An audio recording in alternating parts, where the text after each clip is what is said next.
kelompok 3 dari mata pelajaran fikih dengan guru bimbingan Ibu Endra. Pada video kali ini, kami akan memperagakan tata cara pelaksanaan ibadah haji secara sederhana dan mudah dipahami. Ibadah haji adalah ibadah yang wajib dilaksanakan umat Islam bagi yang mampu. Melalui video ini, kami akan memperlihatkan tahapan-tahapan pelaksanaan haji dari awal hingga akhir. Teman-teman, pada hari Tarwiyah, tepatnya pada tanggal 8 Zulhijjah, para jamaah haji tamatu mempersiapkan diri untuk melaksanakan ibadah haji dengan melaksanakan niat ihram haji dan mengambil miqat di tempatnya masing-masing, yakni di hotelnya masing-masing.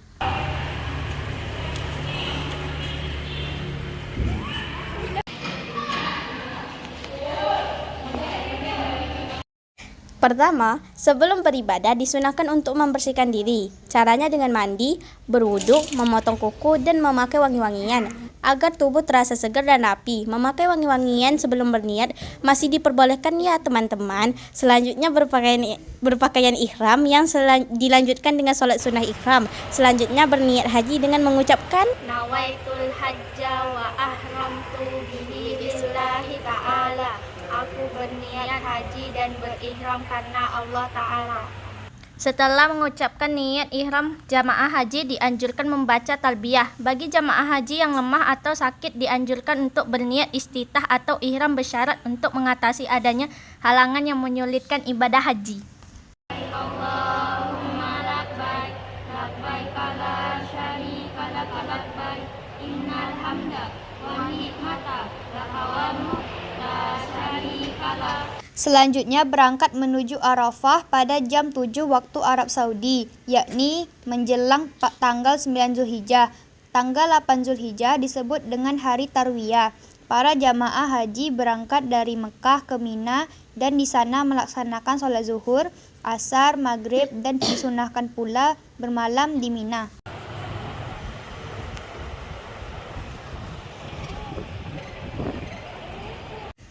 Setibanya di Arafah, jamaah haji tiba pada tanggal 8 Zulhijjah, sementara wukuf di Arafah sebagai rukun haji dilaksanakan pada 9 Zulhijjah. Selama menunggu wukuf, jamaah hendaknya berzikir dan membaca Al-Quran, bertabiyah dan berdoa. Lalu pada tanggal 9 Zulhijjah, ba'da zawal, setelah matahari tergelincir, dimulailah wukuf. Selama wukuf, jamaah melakukan kegiatan, yakni 1. Mendengarkan khutbah wukuf. Masuknya waktu wukuf ditandai azan waktu zuhur. Lalu melaksanakan sholat zuhur dan asar jamak qashar takdim.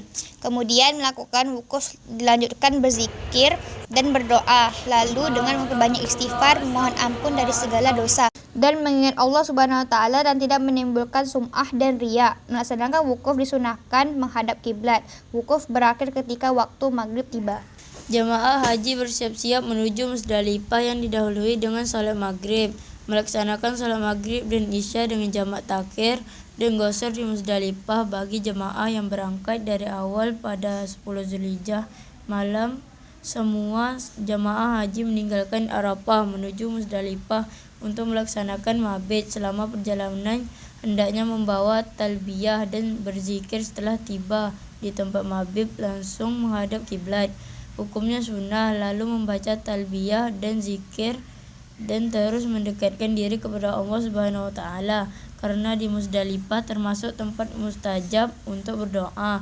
Teman-teman, hukum mabit di Musdalifah adalah wajib atau wajib haji. Lamanya mabit sejak awal malam hingga sebelum fajar tanggal 10 Zulhijjah di Musdalifah. Jamaah haji mengambil batu kerikil sebanyak 49 butir atau 70 butir untuk melempar jumrah di Mina. Jika tidak kebagian jamaah bisa mencari 7 atau 49 kerikil. Lalu para jamaah haji bergerak dari tempat mabit menuju Mina setelah lewat tengah malam. Setelah tiba di Mina, jamaah memasuki tenda yang sudah disiapkan menunggu proses melontar jumrah sesuai jadwal biasanya. Jamaah berangkat bersama-sama atau rombongan jamaah haji melempar jumrah pada tanggal 10 Zulhijjah sebanyak 7 kali lontaran. Allahu Akbar. Bismillah ya Allahu Akbar. Bismillah ya Allahu Akbar. Bismillah ya Allahu Akbar. Bismillah ya Allahu Akbar. Bismillah ya Allahu Akbar. Bismillah ya Allahu Akbar. Setelah melempar jamaah disunahkan berdoa dengan kedua tangan agar ibadah haji yang dilakukannya mabrur. setelah melempar jumrah Aqobah. Selanjutnya, jamaah haji melakukan tahlul awal, yaitu memotong rambut atau bercukur.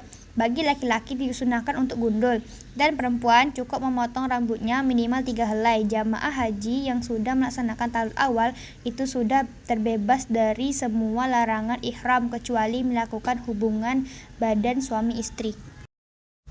Lalu melakukan tawaf ifadah. Bagi jamaah haji yang akan melakukan tawaf ifadah pada hari itu juga 10 Zulhijjah dapat langsung pergi ke Mekah untuk melakukan tawaf, yaitu mengelilingi Ka'bah sebanyak 7 kali, dimulai dan diakhiri dari arah yang sejajar dengan Hajar Aswad.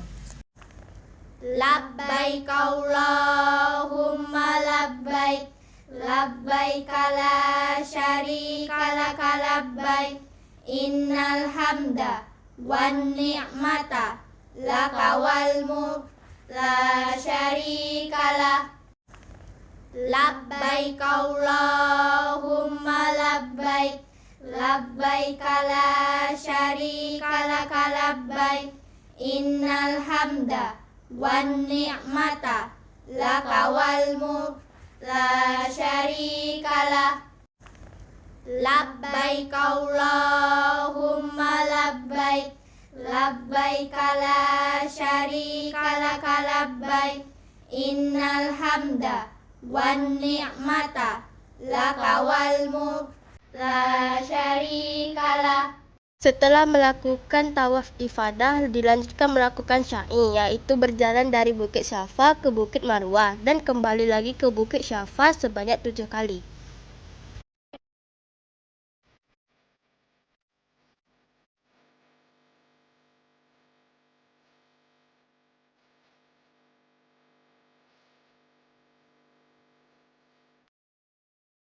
Setelah melakukan sa'i, lalu dilanjutkan dengan tahallul kedua.